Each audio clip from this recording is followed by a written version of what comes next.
Perkenalkan, nama saya Eka Fitria dengan NIM 2409496. Saya Ramdhani Sandila dengan NIM 2405797.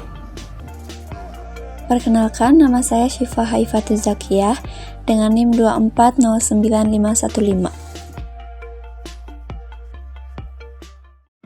Assalamualaikum warahmatullahi wabarakatuh. Halo teman-teman, semoga semuanya dalam keadaan baik ya. Kali ini kita akan sama-sama belajar tentang sesuatu yang menarik nih, yaitu iklim kelas. Nah, sebelum masuk lebih jauh ke pembahasan, kita mulai dulu dari pengertian iklim itu sendiri. Iklim adalah suasana atau keadaan yang berlangsung dalam waktu lama di suatu tempat. Dalam konteks sekolah, iklim berarti suasana yang tercipta di lingkungan belajar, misalnya suasana aman, nyaman, tertib, atau menyenangkan. Lalu, apa itu kelas?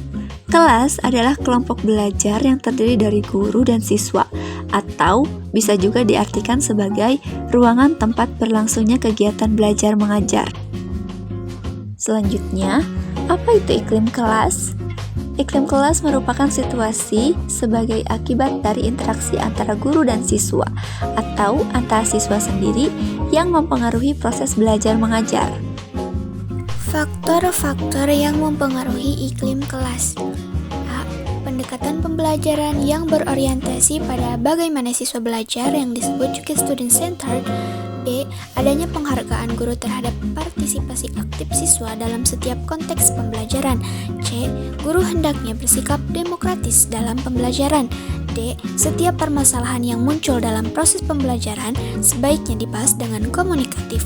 E. Lingkungan kelas sebaiknya disetting sedemikian rupa sehingga memotivasi belajar siswa dan mendorong terjadinya proses pembelajaran. F. Menyediakan berbagai jenis sumber belajar atau informasi yang dapat diakses ataupun dipelajari oleh siswa dengan cepat. Prinsip dasar pengelolaan kelas yang pertama, kehangatan dan keantusiasan. Kehangatan dan keantusiasan guru dapat memudahkan terciptanya iklim kelas yang menyenangkan dan menjadikan kegiatan belajar mengajar yang optimal. Yang kedua, tantangan penggunaan kata-kata, tindakan, atau bahan-bahan yang menantang akan meningkatkan semangat siswa untuk belajar dan meningkatkan perhatian serta minat siswa dengan kegiatan yang dikembangkan oleh guru. Yang ketiga, variasi. Dengan menggunakan berbagai variasi seperti media ajar, gaya mengajar, dan interaksi dalam kegiatan belajar mengajar akan mengurangi kejenuhan siswa dan meningkatkan keterlibatannya dalam pembelajaran.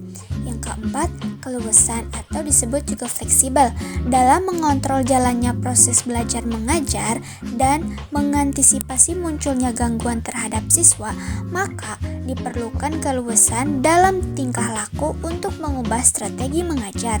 Yang kelima, menekankan pada hal-hal yang positif untuk menghindari pemusatan perhatian siswa terhadap hal-hal yang negatif. Yang keenam, penanaman disiplin diri mendorong siswa untuk menanamkan disiplin diri sendiri dengan cara memberi contoh dalam perbuatan guru sehari-harinya. Selanjutnya, strategi menciptakan iklim kelas positif.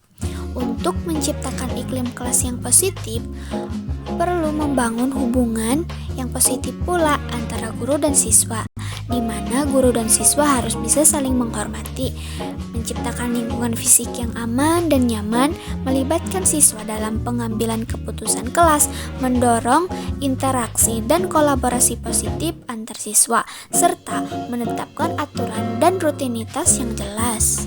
Selanjutnya ada indikator iklim kelas yang efektif, suasana pembelajaran yang positif, hubungan guru dan siswa yang baik dan demokratis, kedisiplinan siswa, lingkungan fisik yang kondusif, serta lingkungan sosial yang mendukung dan menghargai keberagaman. Adapun komponen iklim kelas, yang pertama ada komponen fisik. merujuk pada kondisi fisik ruang kelas dan fasilitas pendukungnya yang mencakup tata ruang, kebersihan, pencahayaan, ventilasi, dan kenyamanan untuk mendukung proses pembelajaran. Yang kedua ada komponen sosial, meliputi interaksi sosial antara guru dengan siswa, siswa dengan siswa, dan hubungan sosial lainnya di kelas yang menciptakan suasana harmonis, rasa saling menghargai, dan kerjasama. Selanjutnya ada komponen emosional, terkait dengan suasana emosional dan psikologis di kelas seperti rasa aman, nyaman, dukungan emosional, dan pengelolaan stres yang memengaruhi semangat dan motivasi belajar siswa. Yang keempat, ada komponen akademik, berkaitan dengan aspek pembelajaran itu sendiri seperti kualitas pengajaran, metode pembelajaran, materi yang diajarkan, dan evaluasi mendukung pencapaian tujuan akademik siswa. Adapun karakteristik iklim kelas positif. Yang pertama, aman dan nyaman. Siswa merasa bebas dari ancaman. Yang kedua, ada inklusif. Siswa-siswa diterima dan dihargai. Yang ketiga, ada kolaboratif, mendorong kerjasama dan saling membantu. Yang keempat, ada responsif. Guru tanggap terhadap kebutuhan siswa. Lalu yang selanjutnya ada terstruktur, aturan dan ekspektasi yang jelas.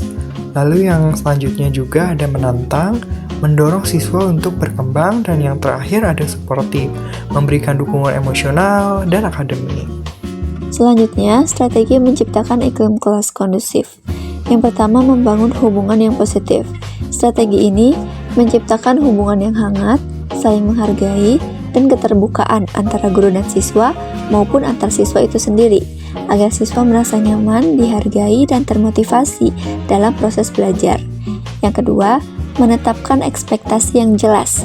Guru menetapkan aturan, tujuan, dan harapan yang jelas serta konsisten untuk siswa, sehingga mereka memahami peran dan tanggung jawabnya dalam kelas agar terciptanya suasana pembelajaran yang tertib dan terarah. Yang ketiga, menciptakan lingkungan belajar yang menarik. Lingkungan kelas diatur sedemikian rupa agar menarik, nyaman, dan mendukung aktivitas belajar. Misalnya, penataan ruangan yang variatif, pencahayaan yang baik, menyediakan sumber belajar yang memadai, serta suasana yang memotivasi siswa untuk aktif dan kreatif. Teknik pengelolaan iklim kelas yang pertama yaitu teknik preventif. Teknik ini bertujuan mencegah timbulnya masalah di kelas dengan cara menciptakan aturan yang jelas, pengaturan kelas yang tertib, serta membangun komunikasi yang baik antara guru dan siswa agar suasana belajar tetap kondusif. Yang kedua, teknik sportif. Teknik ini fokus memberikan dukungan kepada siswa secara emosional dan akademik seperti memberikan motivasi, penghargaan, dan bantuan yang diperlukan agar siswa merasa dihargai dan terpacu untuk belajar lebih baik lagi. Yang ketiga, teknik korektif. Teknik ini digunakan untuk mengatasi masalah atau perilaku siswa yang mengganggu di kelas dengan pendekatan yang bersifat pembinaan, memberikan teguran, serta konsekuensi yang sesuai agar kondisi kelas tetap terkendali dan mendukung proses belajar. Adapun peran guru dalam iklim kelas. Yang pertama, sebagai fasilitator, guru berperan memudahkan proses pembelajaran dengan menggali potensi siswa, menciptakan suasana belajar yang kondusif, menyediakan sumber belajar, memberikan bimbingan, dan mendorong keterlibatan aktif siswa agar mereka dapat belajar secara mandiri dan efektif. Lalu yang kedua ada sebagai motivator. Guru memberikan dorongan dan semangat kepada siswa untuk belajar, meningkatkan minat, dan motivasi belajar mereka, serta membangun rasa percaya diri agar siswa tetap termotivasi dalam proses pembelajaran. Dan yang terakhir, yang ketiga, sebagai model. Guru menjadi contoh perilaku yang baik dan sikap positif yang dapat ditiru oleh siswa seperti kedisiplinan, tanggung jawab, komunikasi yang baik, dan sikap menghargai satu sama lain sehingga membentuk karakter dan budaya belajar yang positif di kelas. Terakhir adalah kesimpulan. Iklim kelas merupakan fondasi utama dalam pembelajaran yang efektif karena menciptakan lingkungan belajar yang aman, nyaman, dan mendukung perkembangan siswa secara menyeluruh. Guru memegang peran sentral dalam menciptakan iklim yang kondusif dengan membangun hubungan yang positif, memberikan dukungan emosional, serta menjadi teladan bagi siswa dalam aspek perilaku maupun sikap. Strategi pengelolaan iklim kelas harus disesuaikan dengan karakteristik siswa dan konteks belajar yang ada, agar hasilnya maksimal. Proses evaluasi yang berkelanjutan sangat penting untuk mengidentifikasi kekurangan dan melakukan perbaikan agar iklim kelas tetap mendukung proses belajar mengajar. Selain itu, kolaborasi antara guru, siswa, orang tua, dan seluruh pihak terkait menjadi kunci dalam menciptakan lingkungan belajar yang optimal, sehingga siswa dapat berkembang secara akademik maupun sosial secara maksimal.